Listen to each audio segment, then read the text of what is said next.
इस क्वेश्चन के according an engine of train moving with the uniform acceleration, है ना, एक्सेलरेशन यूनिफॉर्म दिया हुआ है, passes the signal post with the speed u and the last component with velocity v, है ना, the velocity with which middle part of the train passes the signal post is, है ना। तो let suppose कि ये train है, ठीक है, ये ट्रेन है और ये हमारे पास सिग्नल पोस्ट है, ठीक है। तो ये ट्रेन मूव कर रही है और इस सिग्नल पोस्ट को इनिशियल पार्ट जब यहाँ से मूव क्रॉस करता है सिग्नल पोस्ट को, तो इसकी स्पीड है u, है ना। और जब फाइनल पॉइंट जब इसको क्रॉस करेगा सिग्नल पोस्ट को, तो इसकी स्पीड हो जाएगी v, पूरी ट्रेन की स्पीड v ही होगी, है ना। तो ये फाइनल कंडीशन है, ठीक है। तो हमें पूछा है कि जब मिड पॉइंट इस सिग्नल पोस्ट को क्रॉस करेगा तो उस टाइम पे वेलोसिटी क्या होगी, है ना। तो सबसे पहले हमें लेट सपोज कि जो लेंथ है इसकी ट्रेन की वो x है, ठीक है, लेंथ x है। तो हम यहाँ पर, और कांस्टेंट एक्सेलरेशन है, यानी यूनिफॉर्म एक्सेलरेशन यानी कांस्टेंट एक्सेलरेशन, लेट सपोज कि हमारे पास कांस्टेंट एक्सेलरेशन a से मूव कर रही ट्रेन, है ना। तो इसके अकॉर्डिंग हमारे पास जो इक्वेशन बनेगी u v x और a में रिलेशन वाली इक्वेशन, हमारे थर्ड इक्वेशन ऑफ मोशन लगाएंगे हम, है ना, क्योंकि कांस्टेंट एक्सेलरेशन है। तो v square is equal to u square plus 2as।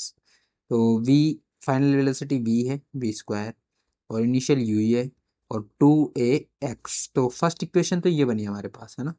अब हमें पूछा गया है कि सेकंड जब मिड पार्ट क्रॉस करेगा इस सिग्नल पोस्ट को, तो मिड कंडीशन में हम देख लेते हैं कि ये जो पार्ट है ये x/2 है ना, मिड पार्ट यानी कि x/2।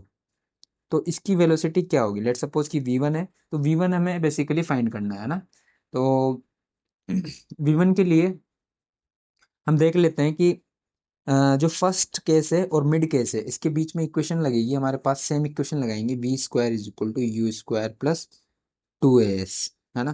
तो वी स्क्वायर यानी कि फाइनल वेलोसिटी हो जाती है सेकेंड केस में, मिड वाले केस में v1 स्क्वायर, और इनिशियल केस में u स्क्वायर है, और 2 एक्सेलरेशन कांस्टेंट है a, और डिस्टेंस ट्रेवल्ड कितनी होगी x/2, है ना, x/2।